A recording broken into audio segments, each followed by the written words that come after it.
This episode of Capes and Lunatics is brought to you by Tweaked Audio. Get awesome headphones, go to tweakedaudio.com and use the coupon code Southgate to get 30% off, free shipping, and a lifetime warranty. Or you can get there through the link on our website, southgatemediagroup.com. This is Luca Perich, and you're listening to the Capes and Lunatics podcast. Recording has started. Mustaches at the ready, folks. It's time for Superconnectivity. I'm your host, Charlie the Professor Esser, and with me is my equally handsome, equally brilliant, blue-eyed bomber from the Burg of Pitts. Never equal. Phil Perich. Hey, you are always my equal. You are my superior in many ways. In fact, literally because you actually are the boss of the Capes and Lunatics Network. And I am honored to be in your presence every time we are, because you know so many things that I never even do. Phil has read more comics than me, knows more history than me. All I know is a lot of razzle-dazzle. I'm like Bubblegum Tate. You got to bring the razzle-dazzle, but that's what I bring. I bring it well. You know a lot of variety of stuff. I know a lot of things because I watch a lot of TV, and all of mankind's knowledge is on television if you just watch enough of it. That's the trick. Hey, kids. So, it's been a light week for news, not DC related. DC's implosion is kind of sucking the oxygen out of the room. What is this, the 70s? Yeah, well, I'm sorry, DC is imploding, but fear not, fair listeners, because there are other things to talk about. Although we will talk some DC as well, because one of the things I wanted to talk about is the final episode of Stargirl. Ooh. Well, the season 1 finale. Sorry, okay, the season 1 finale. Yeah. I'm sorry, that's the thing. I'm hoping we get to a time where there's going to be new shows. Yeah. I am like waiting for. It's like this. If we get past January. Well, I mean, they confirmed Stargirl season 2. It's just a matter of when. I mean, they said 2021, so I'm assuming maybe. Yeah, I know summer. There's a lot of 2021. If I get to 46, Phil. If I get to 46, I'm going to be 47 now. I was born in 74. It's just So I'm already 46. So if I get to 47, I'm going to be a very happy man. Right now, I'm not writing any checks for 47. Just being honest with you, Phil, the world is in a state of craziness. So let us assume that, like Agents of S.H.I.E.L.D., everything was the most recent final episode. But there's this whole thing at the end of Stargirl. Yes. Where we see Starman suddenly show up. Oh, weren't you dead? Weren't you, like everybody else, killed by Solomon Grundy, who we just saw wasn't that bad of a guy from the start? Which isn't really true to Solomon Grundy. He was actually a big bully monster, but, doesn't like to get hit too. It's okay. Yeah, so he's back. He's back again. And now the question becomes, why is he back? Now, as it turns out, there is a whole well-established comic book continuity that says when Eclipso returns, and we did get the shout-out by Shiv regarding Eclipso, that when Eclipso returns, it takes the form of Starman. Ooh. To essentially spy on the good guys. Resurrects Starman's body and basically reanimates his corpse. And there's a theory over on CBR that says, well, if he reanimates his corpse, he was maybe buried in California, and so that's why he's in California looking for Pat. Yeah, Pat, Stripesy. But, the thing is, if he really was reanimating him and he was awakened in Blue Valley, he probably would just go back to Blue Valley because he would know that that's what's there. It just seems unlikely that that's the path he's going to follow. Now, I have a theory that wasn't mentioned in CBR because CBR also mentioned something that I did not know because I don't read DC Comics, that apparently Eclipso is basically the angel of death. is Loki, is the spirit of vengeance of the Lord our God, Yahweh. And I think he's kind of like Lucifer too. I think he was kind of kicked out. Yeah. Well, but the idea is that he was the original vengeance of God, because as we talked about, you'll see it in the marathon if you go to the Southgate Marathon and we get picked, about how DC really is got no shame with referencing Judeo-Christian mythos, which is a bold move for an American comic book company when you think about it. Ooh. Because it's one of these things where, yes, that is the dominant culture, but it's also now we're going to put it into our books. But at the same time, it's like, yeah, but, you're also probably going to anger someone because you're talking about the dominant culture. Marvel goes off and does their things with all the other pantheons. DC says, nope, we're going to stick with the Judeo-Christian mythos because we don't care, because we're not worried about getting knocked down about it, which is a bold move in my opinion. And maybe that talks about a lot of the chaos that's over there at Marvel, at DC right now. I don't know. But anyway, so in the original story, Eclipso is the vengeance of God, which is later taken up by the Spectre, who takes on a human host. And then after there is a Spectre who has that human host attachment, becomes arguably a more benevolent vengeance. A vengeance that is going to say, you know what, there's that, even though I am wreaking vengeance on humans, that humans are still the purpose of this world.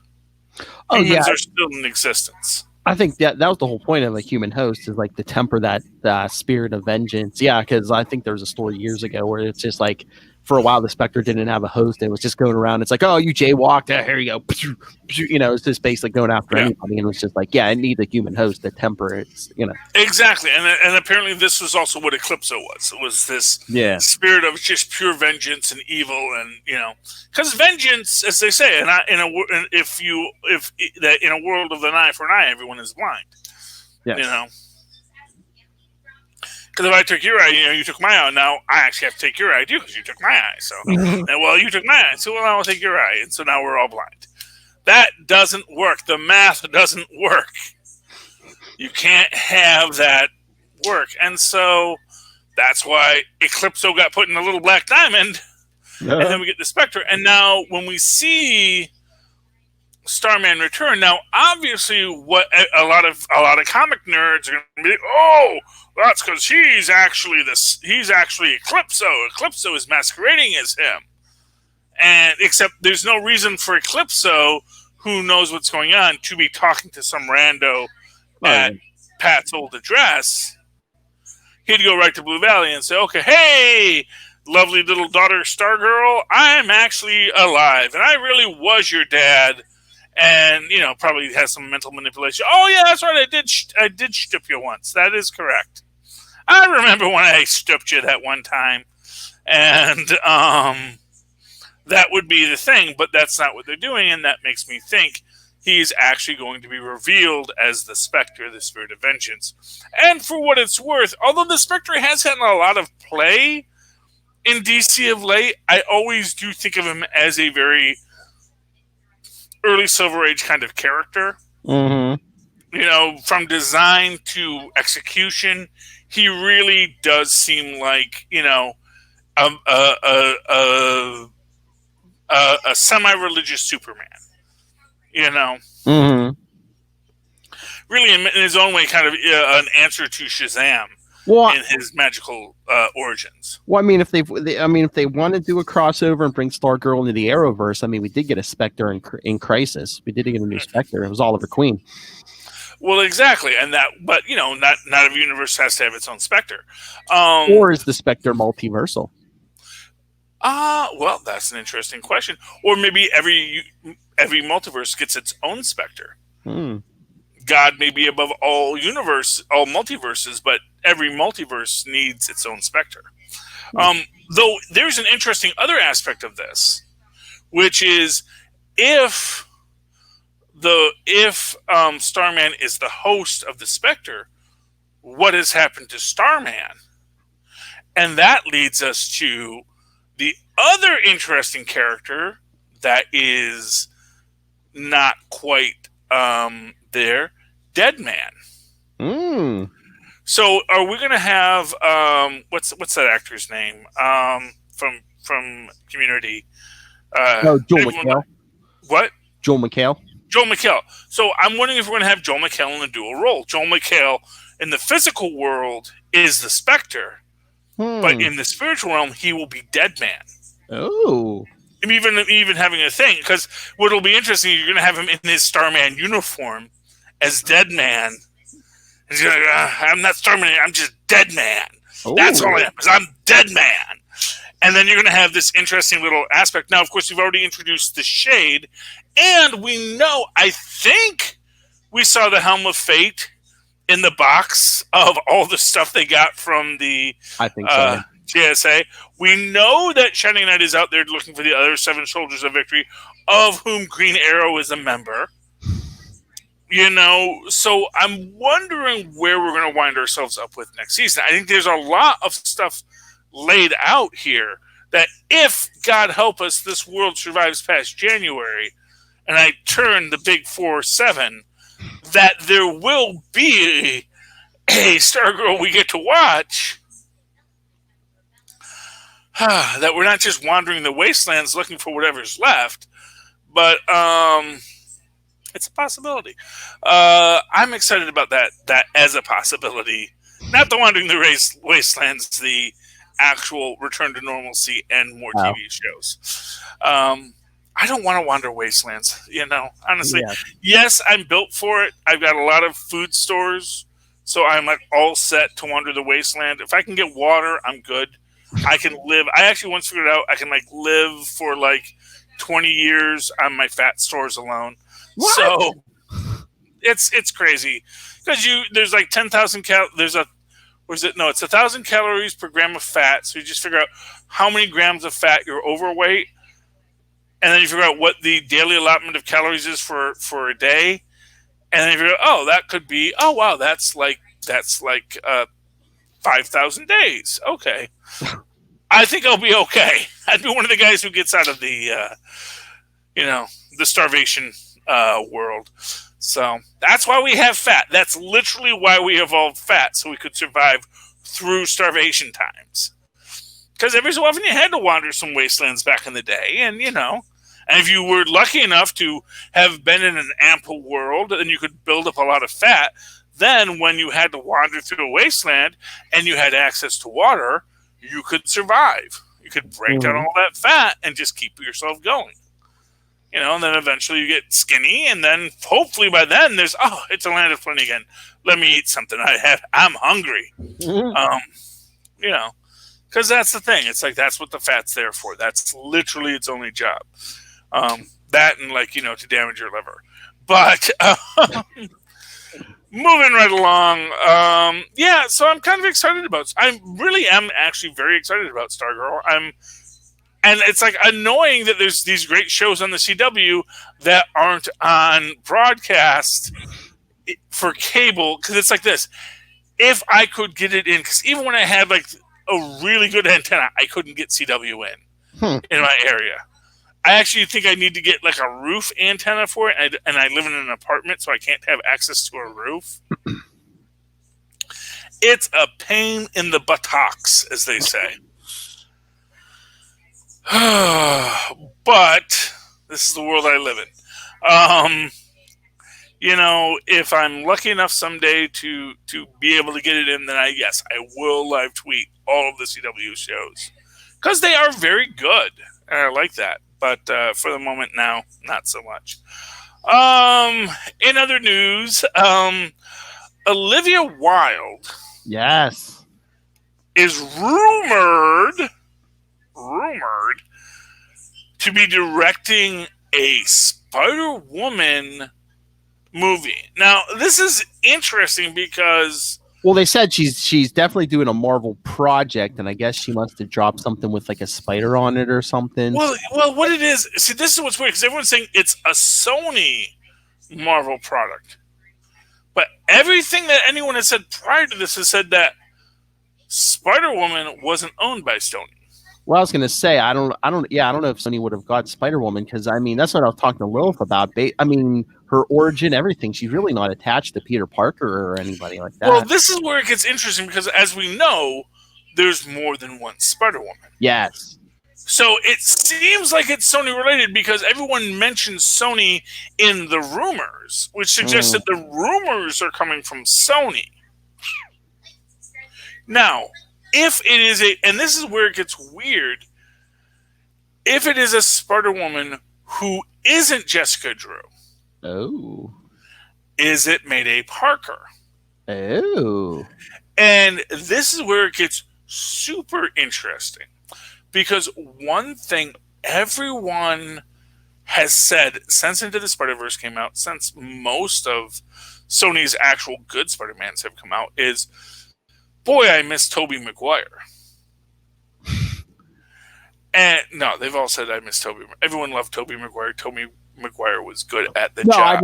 You're just coming back to your theory. I see. Well, I'm wondering if the new Spider-Woman will be Mayday Parker. Yes. And they're going to get Kristen Dunst and Tobey Maguire back. And they're going to have Tobey Maguire in a little beard to show he's old now. And Kristen Dunst, she's still beautiful, but just, maybe redden up her hair, because now it's a dye job, Yeah. Give her a wig, something. Yeah, well, but the idea is that, because obviously her hair is going to have been going gray too, so, True. Now, I don't remember if Aunt May was alive in the MC2 universe. I think she was dead by that point. Dead, yeah. Yeah, she was well dead, because they stayed married. So... Oh. And they said, you know what? She's lived a good life, and she's a good person. I'm not going to make a deal with the literal devil to save a good person. She wouldn't want that. If someone not stupid had written that story. Well, I mean, they kind of killed her off in the Clone Saga, and then, like, when they rebooted in '99, they kind of brought Aunt May back. Said, no. But so I think MC2 was just based off of, Aunt May died during the Clone Saga and never came back. Yeah. Yeah, well, that's fine too. I mean, so was Aunt May a clone the whole time? Well, did Parker sell his freaking marriage for a clone Aunt May? Well, no, Amazing 400. JMD Mateus wrote like this beautiful send off. May comes out. She was in a coma, but she comes out of it long enough to spend a couple days with Peter and learn Mary Jane's pregnant, and she's just like, her and Peter go to the top of the Empire State Building. She basically tells Peter, "Yeah, I knew you were Spider-Man." Maybe I couldn't admit it to myself, but yeah, I knew. And then there's like a, they have like a touching scene at the end where she like dies in bed at home, and he's holding her hand and everything. And then they just said, no, she didn't die. Then in 1999, when they were rebooting to a new #1 and stuff, it turns out the whole time Norman Osborn had her prisoner, and then May died. What? And the May who died was a actress, because they didn't want to use the word clone at that point. An actress, a genetically modified actress. Man, that's a dumb story. It is. It was so stupid. It's just like, what? I don't know why they wanted to bring Aunt May back, because she died. Did someone just really hate DeMatteis? I mean, it was like, I hate that story. You would think, because he's the one who killed off Kraven in Kraven's Last Hunt, and then they brought Kraven back in, what was it, like 2010 or something? And so it's like, yeah. Kraven should be dead. I'm sorry. They killed Aunt May at like 94. She had been around for like 30 years. Let her go. Yeah. She's like 100 years old. She was old when she started. Let's not kid ourselves here, kids. But now she's getting younger. So now, yeah, that's the Mephisto makeover. Yeah, well, exactly. Well, honestly, I just think I think that again, Lilith's Uncle Ben theory might be right. There's a lot of obsession about the Spider-Man and Aunt May. Which maybe if a young Mephisto goes to Earth to try and seduce a mortal to sin and then just get seduced himself. Oh my gosh, that's a story. Can you imagine, though, if Uncle Ben was Mephisto and this whole time, because everything, great power, great responsibility. It's all been about Uncle Ben. And it's turned out the whole time Spider-Man's basically been like, his whole mission's been for the devil. Or just no, because it's this idea that maybe the devil steps beyond himself. The idea that the devil doesn't have to be, that the devil is an angel. The devil is a fallen angel, but he's still an angel. He made bad choices in life, but, maybe one time it's death takes a holiday, but with the devil. Death takes a holiday is death is going to kill this lady, but then she's so beautiful. And so he decides, well, maybe I won't let you die just now. And I'll sit and I'll talk to you and I'll find out what it's like to be alive. And then it's like, well, for some reason, no one's dying anymore. And they're like, that's because you're death, isn't it? It's like, yes, I'm technically death. And no one can die because I'm trying to make it with this chick. Lilith's theory keeps holding more and more water because I think Lilith is getting robbed here. I don't know, man. With the exception of Willie Lumpkin, everybody Aunt May's dated or been engaged to is dropped dead or been killed or something. Although there's a possibility which is discussed in Avengers 35. Oh yes. What if there's not just one Mephisto? Yes. Which kind of makes sense because Mephisto isn't a person or thing. It's an esoteric concept of evil that manifests. If you shoot it in the head, it doesn't really have much force. Was it that there's more than one Mephisto, or is it if you quote unquote kill him, he comes back different every time? Well, my take on it is literally just it's a story you tell, as with all gods. Because I've seen him take different forms before. So he's taken lots of different forms. Yeah. I love him as a bartender. That's one of my favorite ones, a bar patron actually. But yeah, but the idea that he's because here we have, and they say they kind of present him as Cowboy Mephisto. I really see him as Pirate Mephisto. Lilith, you're sleeping on this stuff. They got pirates everywhere nowadays. Well, yeah, with that beard and everything, he kind of looks like a pirate, but yeah, he's got like the 6 shooters and stuff. So yeah, so I guess that's the cowboy aesthetic. But yeah, the hat definitely is a pirate hat, and the M belt buckle. Yeah, it's an interesting idea here. Is that yes, you kill him, and that's that. Basically, anytime you interact with Mephisto, you're basically interacting with Mephisto's pinky. That what comes through to your universe, which is an interesting thing because that's the thing with the Beyonder.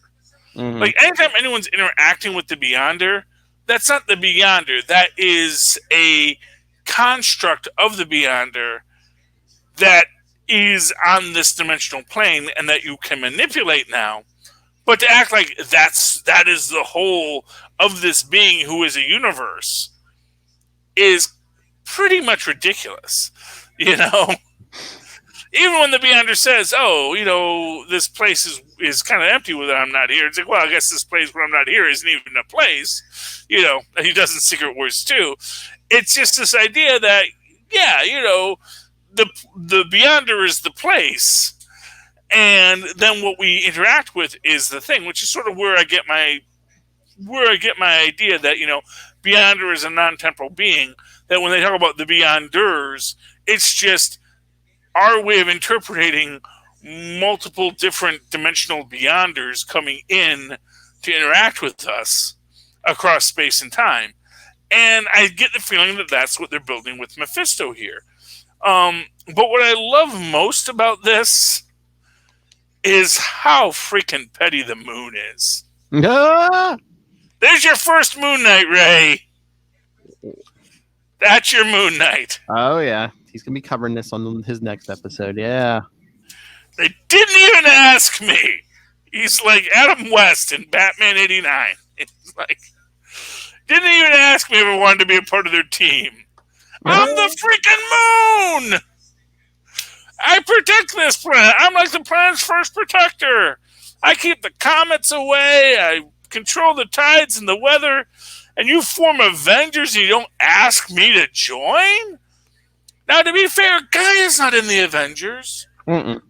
That's the thing. Guy is the actual force of the Earth. And maybe the moon should, and for what it's worth, that's the pettiness of the moon in this. Is it's not like he's an elder god talking to Gaia about it. He is, as we see in Serpent Crown, Conan Battle for the Serpent Crown, about elder gods. The moon is petty. The moon is mad that everybody lives on Earth and they only came to visit him once.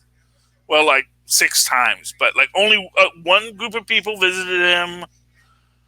They were boring. They just took a bunch of rocks and left. One guy played golf on him. And that was kind of cool, and he liked that. But no one really treated him right, and so now that he thinks Mephisto is going to come and destroy the world, he said, well, I got to take over the world. Let me steal everybody's powers. Because I'm freaking Khonshu.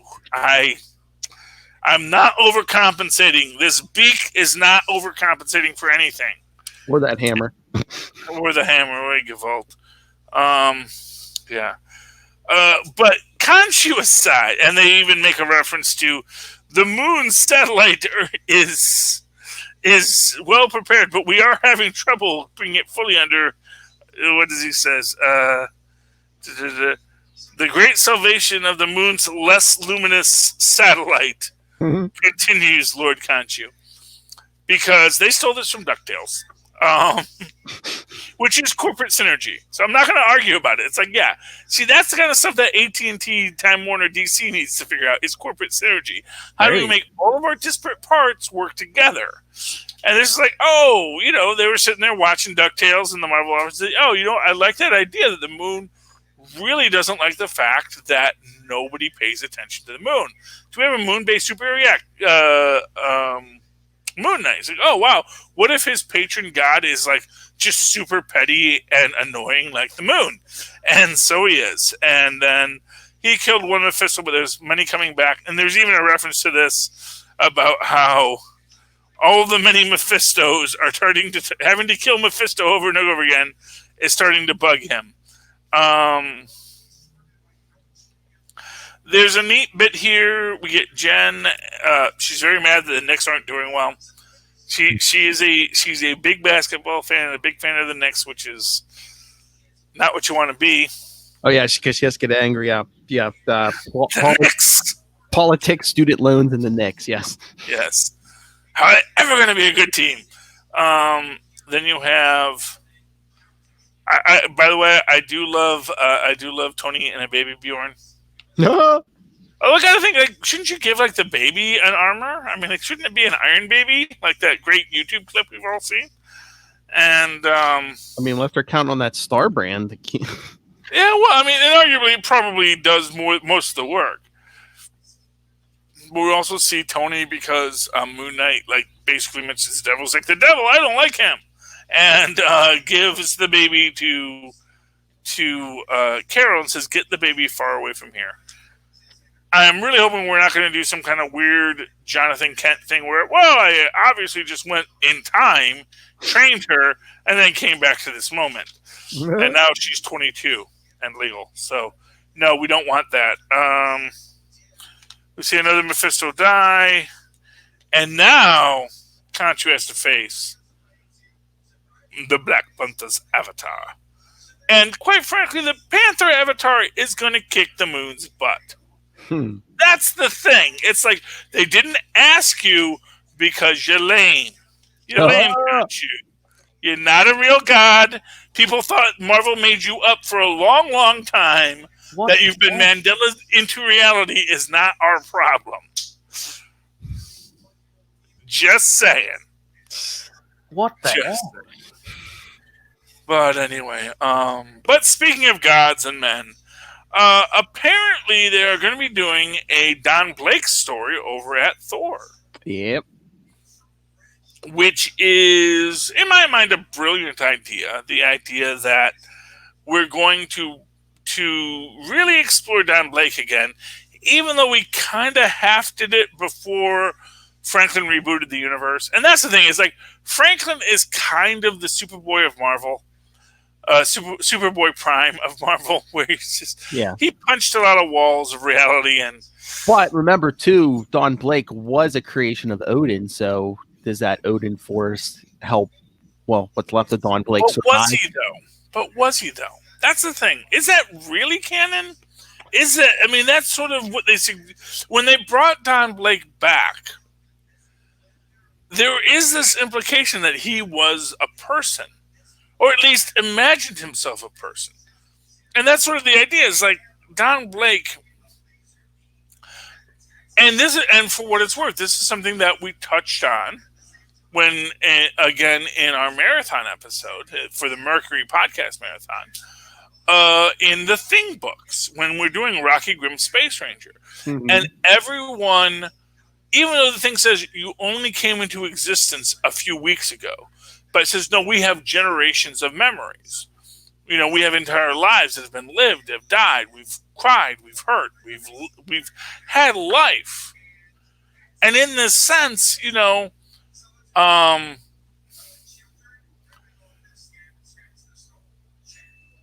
which book are we talking about? Thor. Oh, Don Blake. Don Blake has had a whole life. Don Blake had parents. I think he even says he had parents. He remembers parents. He remembers a life before Thor. He went through medical school. He got medical training. And that was all Don Blake stuff, because as we see now, Thor doesn't have Don Blake's memories. Mm-hmm. He doesn't know who Don Blake was. He's not a surgeon. Even though they used to say that he did have those memories, now they've retconned that out. So now Franklin Richards is back again. He's re-put the universe here, because all that stuff previously with Don Blake, that was incursion. That was pre-incursion. We don't have crises in the Marvel universe. We have incursions. So pre-incursion, Don Blake did come back, implied that he was a real person, mm-hmm. and then had to deal with the fact that he was mad that Thor got to have a life and he didn't. Now, in this idea, in this universe, now we're going to explore, we're going to journey into the mystery of Don Blake. And I hope they treat this well. I hope they make this a beautiful story. I hope they give honest tribute to Don Blake. You know, because there was a time where it was a question, you know, is Don Blake Thor? Does Don Blake just turn into Thor? Or is Don Blake gone away when he becomes Thor, and that's what they're going to explore? I think that's a brilliant idea, brilliant concept. I'm really excited about reading it. Oh yeah. So yeah, I like that. But you said you didn't read Thor 6, right? I did not read Thor 6 because I could not. I did not. And well, I didn't really spend, as I said, I was illegally parked when I ran into the comic store. So I missed Harley Quinn and I missed Thor 6. So I mean, spoilers. This is my shame. Spoilers, big news, and you know they're never going to go back on this. Galactus is dead. Again? Yep. Okay. Which Galactus was this? I know the one that took him. Okay, Galactus. Yeah, remember he powered up Thor, but yeah, so basically he takes out. So they took out the Black Knight, Snow. The Black Winter, Snow. yeah. Thor basically takes them both down, yeah. Oh, and he takes out the Black Winter and Galactus. Yeah. Okay, well, I guess he is the Thor kind of. Galactus's helmet's sitting on the Rainbow Bridge there. Okay, that's literally just a construct. I don't even know if he has that helmet in every time you see him, but sure, why not? Oh, but maybe a treat for Tristan at the end, because the Black Winter showed Thor it said, "Do you want to see how you're gonna die?" And gave him a vision, and then the Silver Surfer shows up at the end and talk about Galactus. He's like, "What did it show you?" Shows Thanos with Thor's hammer with the Infinity gems on it, And looks like Thanos is leading Marvel Zombies. Yeah, okay. So I'm like, is that going to be a story, or is that just like a, oh yeah, that'll be. It's a one-off, or someone just drew that picture. Said, "Oh man, we got to use that picture in the book." How metal would that be? Well, not for nothing. There's so many stories and characters that have come because someone drew a cool picture. Says, "Oh man, I like that picture." How can you get this picture into a story? But I think it's 97% of cover art. Yeah. But it's like now after Endgame, it's like now everybody can pick up that stupid hammer. It's like, just this week, Khonshu's holding it. I mean, we got a vision of Thanos holding it. Khonshu's not holding the hammer. Oh. Look closely, Philip. Khonshu doesn't hold the hammer. The hammer is just working with Khonshu. Now, Khonshu says, the Mjolnir's a moon. Yeah. But first off, anyone who knows Thor lore knows actually Mjolnir is the spirit of the storm. Mm-hmm. And the spirit of the storm is what's in Mjolnir. Now, maybe the spirit of the storm is going along with this. But that's sort of this thing. Is I get the feeling like there's going to be a scene where the Panther God calls Mjolnir and the Panther God gets to hold it. So if Khonshu's wrong about the J, no, it just has a Y sound. The J in Mjolnir, it's got a Y sound. It's not technically silent. You pronounce the J, you just pronounce it as a Y. Yeah. It's an important differentiation between how other languages pronounce letters and when a letter is actually silent. Oh yeah, when I was a kid, before I heard anyone pronounce it, I used to call it Mjolnir. Yeah. Everyone call it Mjolnir because it's written as Mjolnir. Yeah. It's Mjolnir in America because it's America and it's Mjolnir. But I mean, if Khonshu's working under that false assumption, what other false assumptions is Khonshu working under? All of them. All of them. He's a petty moon god. He's a petty dabbler. He's a petty dabbler. He's like Dr. Doom. He's a petty dabbler. And the fact of the matter is, it's like there's like 6 other moon goddesses out there. It's like I'm waiting for like Deanna to show up and say, Khonshu, we didn't ask you because nobody likes you. It's not about the moon. It's about you. You're a jerk. No one likes you. We've all had worshippers throughout thousands of years. And that is, again from DuckTales, when Selene shows up to basically explain to the moon guy, you're now a moon. So shut up and just go in orbit. DuckTales, it's all there. It's all connected, man. Marvel knows synergy. Disney knows synergy. So, yeah. I do want to talk Battle for the Serpent Crown real quick. We touched on it briefly in the last episode, but I really love this. Like I said, I don't know what deal Marvel did with the Hagar estate, but they are tripling down. They're like, no, everything Conan is canon. Disney bought this thing, and now I gotta think Disney owns it. Like it owns Marvel. Oh yeah, I mean, what does Disney buy these days it doesn't own outright?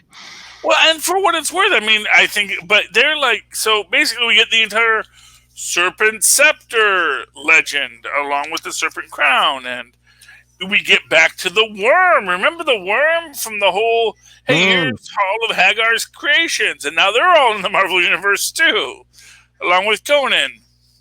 And there's like this whole thing that you could, the reason why Conan was important, this is beautiful, you could only find the Serpent Crown if you had been bathed in the blood of the priests of Set, because the Worm, who was Set's rival, convinced a radical group of Set's followers that because Set is duplicitous, the greatest honor would be duplicitous towards Set.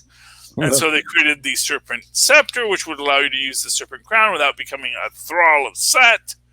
However, the problem is if you wear the crown and wield the scepter, you have like about an hour before your brain melts. So that kind of comes back later.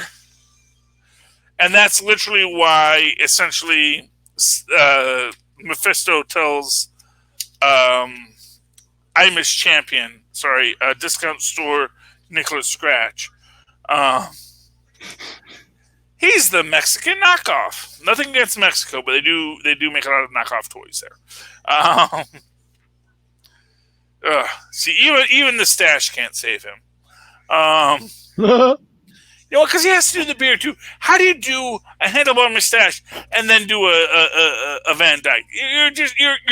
You're overcompensating. Like, pick one look, man. Pick one look. So, yeah. As it turns out, the Serpent Crown's in Atlantis, and Conan doesn't want to take the special drink that will let you swim underwater because, he doesn't like the fact it's going to turn him blue, which I love the fact they don't show him blue on the cover. But yeah, that's like a side effect, is it's going to turn you blue. Because it's basically a reverse version of the serum that Namor's mother used to visit the captain. They kind of call that out. And they also, and of course, not Tilda Johnson yells at, she's not Tilda Johnson, that's her name, yells at. Oh, is that Nyla? Is that Nyla? Oh, you're going to be reading to her first appearance soon. Well, yeah, I love Nyla. She's great. But like everything about her, it's like, oh, did you want to do this with Deadly Nightshade? And it's like, oh wait, she's got a whole bunch of extra canon now. We can't really use Deadly Nightshade. It's like, okay, we'll call her Nyla. We'll make a new character. This is how this kind of stuff happens. Oh, and hey, Shuri's in here, and for what it's worth, she's wearing the same costume she wears when she shows up in Captain America later. Oh, nice.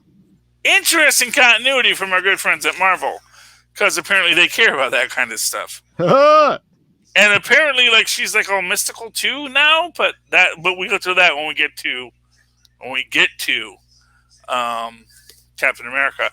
Anyway, eventually Nyla basically says, "What are you, some joker? You're not going to take the damn drink because you're afraid it's going to turn you blue? Take the drink and go beat up Imus Champion." So he does. They go. Imus Champion's killed some people. They run into Namor, as you do. Imus Champion's going to fight him. And then Imus Champion, because he's an idiot, puts on the Serpent Crown. And then, like, grabs the scepter too. It's like everything about Imus. He's dumb because he knows it's gonna melt his brain.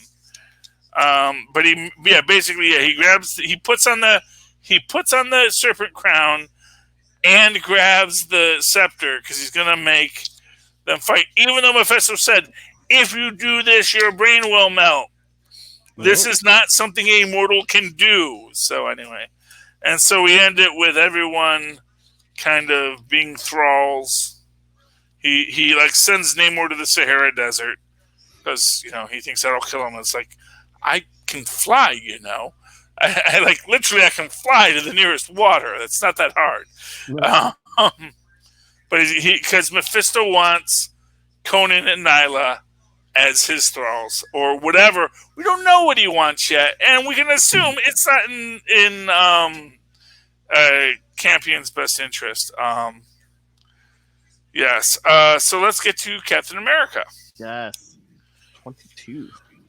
And I like this issue. It's a lot of good. We get that Ross is back. He's back again. So I guess he wasn't resurrected like the other Gamma people. He just faked his death or something. Yeah, just a fake death. It's the old Nick Fury trick, and then people let it happen because honestly, I gotta think that in an autopsy you'd know it's an LMD, and then people just covered it up because it was easier to say, "Oh yeah, that you don't want to admit that it was an LMD," kind of thing. It's not the first time he's used an LMD to fake his death, so it's good. Cap and Falcon and Bucky are fighting. What's her name? Selene. Selene. Yep. Oh, Selene, like the goddess of the moon, because she's being all vampire at people, and it's a lot of fighting, a lot of nonsense. But Cap can do this all day, as you know. Got some great splash pages. I like that. Cap's beating on a lady, which I love, because that is equality. And then we get, again, Nala in the same costume. And I expressly say that she knows Agatha Harkness through their shared mystical history. So that's interesting. Anyway, there's this whole thing, as we all know, Sharon Carter's dying because she had like the last of her life score because she was already 42, Philip. She was a 42-year-old woman, nearly dead already, and then stole some more life from her. But there's this whole thing about how she's sick of having people come and rescue her, having to be rescued. So she decides she's the one that has to fight Selene and save Cap. So what does she do? She puts on the Iron Patriot armor. Yep. And shows up. It says, I could do this all day. I can do this all day. And so, and now they say, everyone, let's all write Ta-Nehisi Coates, tell him what a great story he's doing. We can do so at mheroes@marvel.com. Put OK to print and say, hey, I like this. What's going to happen is, because we know that Blood Marine is all full of blood and magic and stuff. So after Selene is murdered, all that life force is going to flow into Sharon Carter, and she's not going to be 42 again, which is, a fate worse than death, as you know, Philip. Yes. Being 42. My God. Why even go on after that? I just didn't know if we were going to get some weird combination of Sharon and Peggy, so Cap doesn't have to pick. No, honestly, well, Cap's going to pick Sharon. He doesn't know Peggy. I mean, he knows Peggy, but this isn't Peggy. Oh, okay. This is clearly, like I said, this is... I thought this was original Peggy, just like, magic. No, I actually think this is Peggy from the... I still say this is Peggy from the Exiles story. That she doesn't want to go into that yet. Say, okay, so let me tell you who I am. I am actually the Peggy Carter from another universe in which you died and I became Captain America, or where they gave me the serum because they felt I was the best person for it.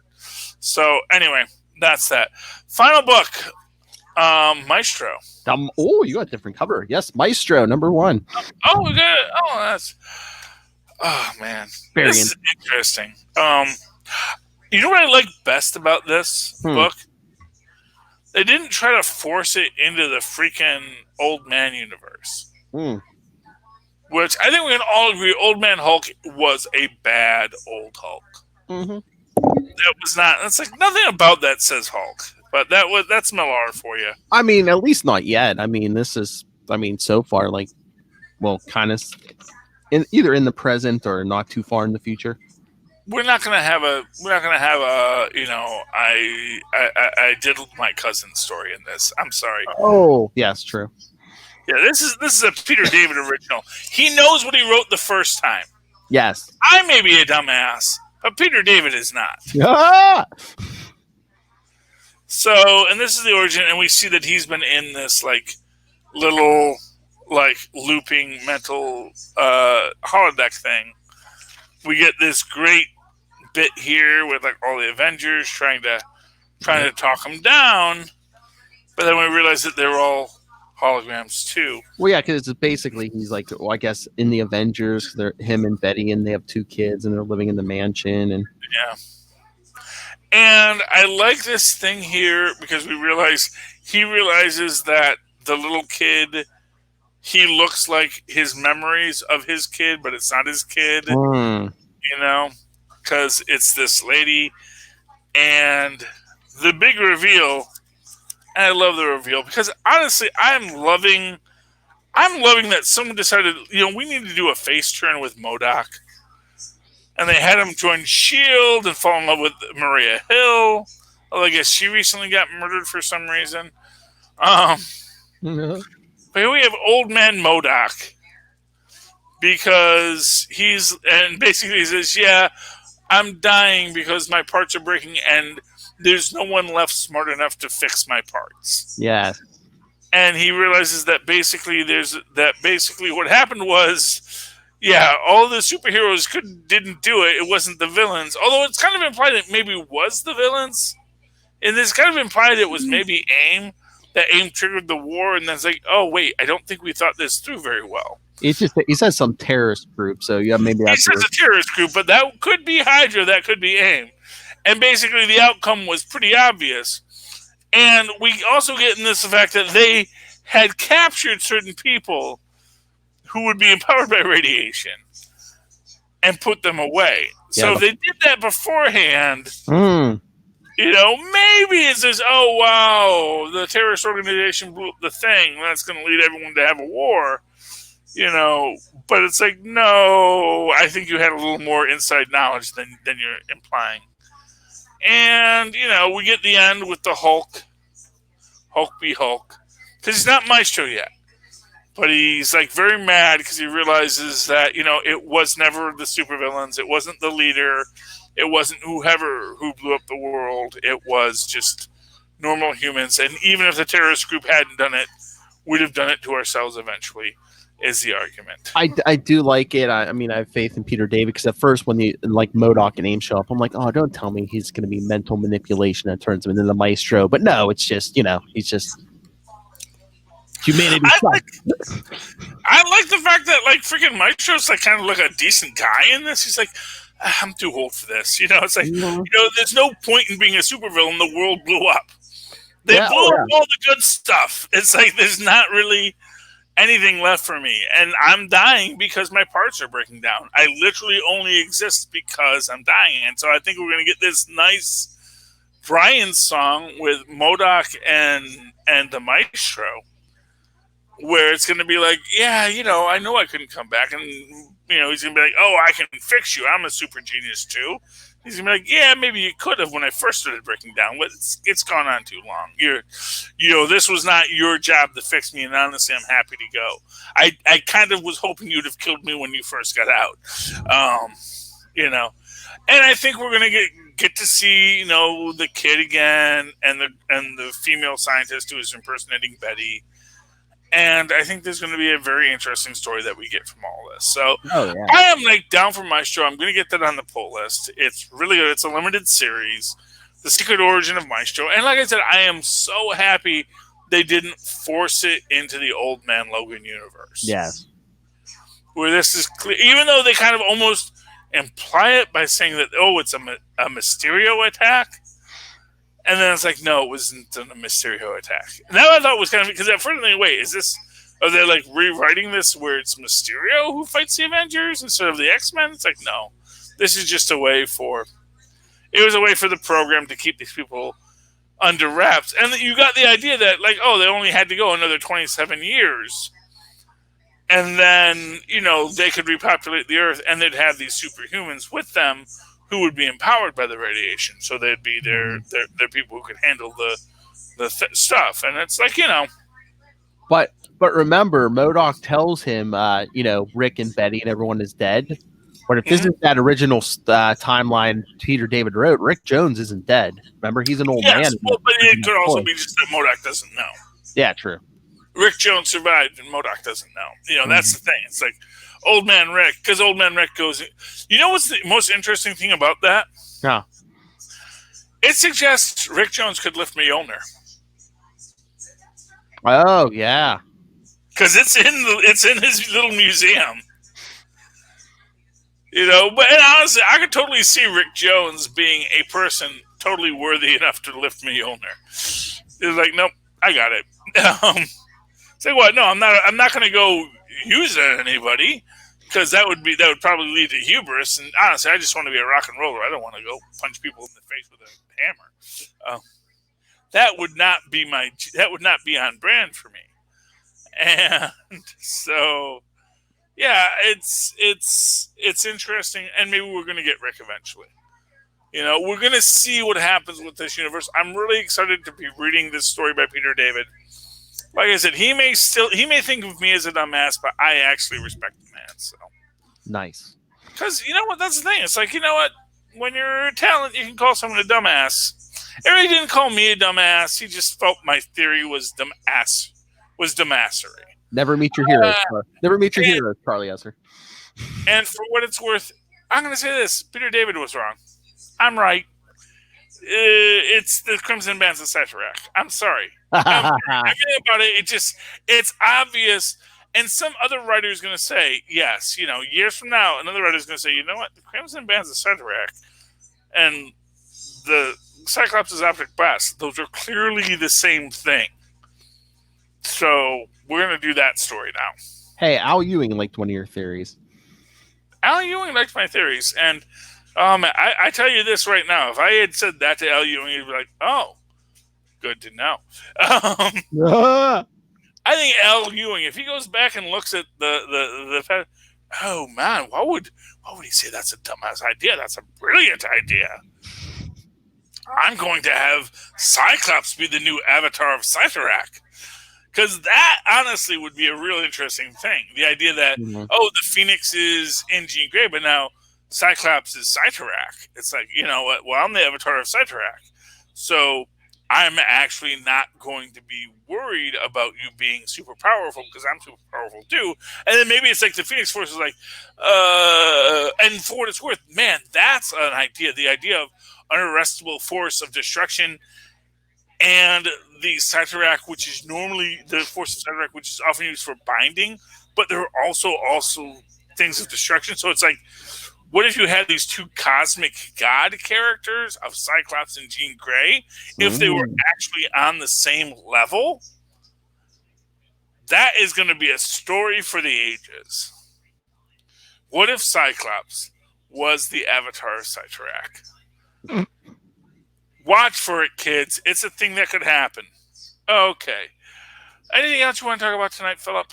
No, I think that's good. That is a lot of stuff. We've done a lot of stuff right now, Philip. And, we talk about all these things. This is a podcast. I mean, it's also, we've got this YouTube thing.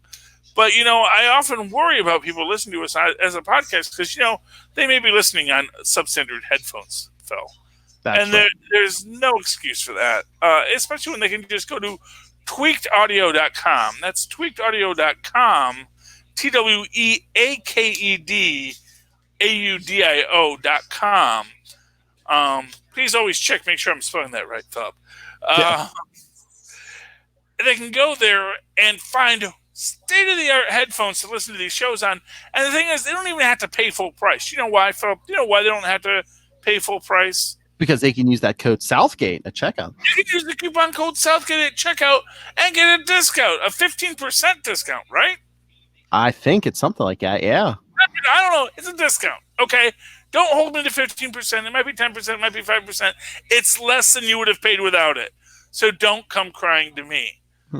And with that, you can listen to these amazing podcasts in the crystal clear quality that they deserve to be listened to.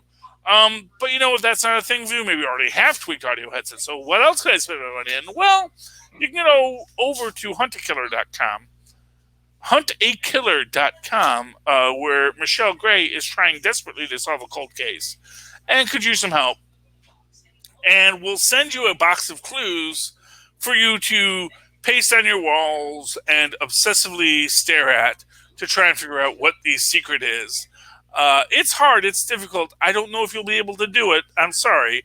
But maybe you're mentally strong enough to solve it, and then this might be a feather in your cap. So if you would like to have an escape room delivered to your house once a month, go to huntakiller.com and sign up for this thing. And again, use that coupon code Southgate. You never know. It might work. Save you some money. And then finally, if none of this is of an interest to you, which Maybe it's true. But you still want to buy things. You have money. You say, but what will I spend my money on? Well, listen, we got a secret for you. Go down into our show notes, okay? There is a link, a secret link, that if you can find it, you're one of the special ones. Find the secret link, click on it, go to Amazon.com. Anything you want in the world is available there, and it will cost you nothing, but it's going to help out the company if you do it, and would really help it. It would help our story. It's going to help the story if you go with the link to Amazon. And while you're there, check out Pod Life, the book. That's a book the people over here at Southgate Media Group wrote about being a podcaster, the life, the joys, the sadnesses, and you might enjoy it. So pick that up. And I think that's about it. So, Philip, if anyone does anything, or even if they don't, how can they reach out to you and say, get this guy to quit shilling for stuff? I never will. Don't stop, won't stop. How can they do that, Philip? The easiest way is to get a hold of me and everyone else, capesandlunatics@gmail.com, or the voicemail 614-382-2737. That's 614-38-CAPES. And you can follow all of our social media, links to the YouTube, everything at Linktree, linktr.ee/capesandlunatics. And, of course, you can always write to me that old-fashioned email way, the where miles and possible instead, at superconnectivityblog@gmail.com. That's superconnectivityblog, all one word, at gmail.com. Of course, follow me on Twitter as I live tweet absolutely nothing. I would like to live tweet something. Nothing is available to me to be live tweeted at this moment because I don't get CW on my cable and I can't get CW on my antenna. So Swamp Thing, which is an amazing series that I would like to live tweet, I cannot. Yeah. So I'm mad. But if you think of something I should live tweet, tweet me about it at Charlie Esser. That's CharlieEsser. Look for the two E's right there in the middle. For what, Phil? Or for what, Maz? Bing. Thank you, Maz. Yeah, Phil doesn't ever do that. That's a Maz thing. Mm-hmm. Thank you, skinny rich friend. All right, ladies and gentlemen, that has been another episode of Superconnectivity. Why don't you come back again next week and super connect with us again? Good night. Good night.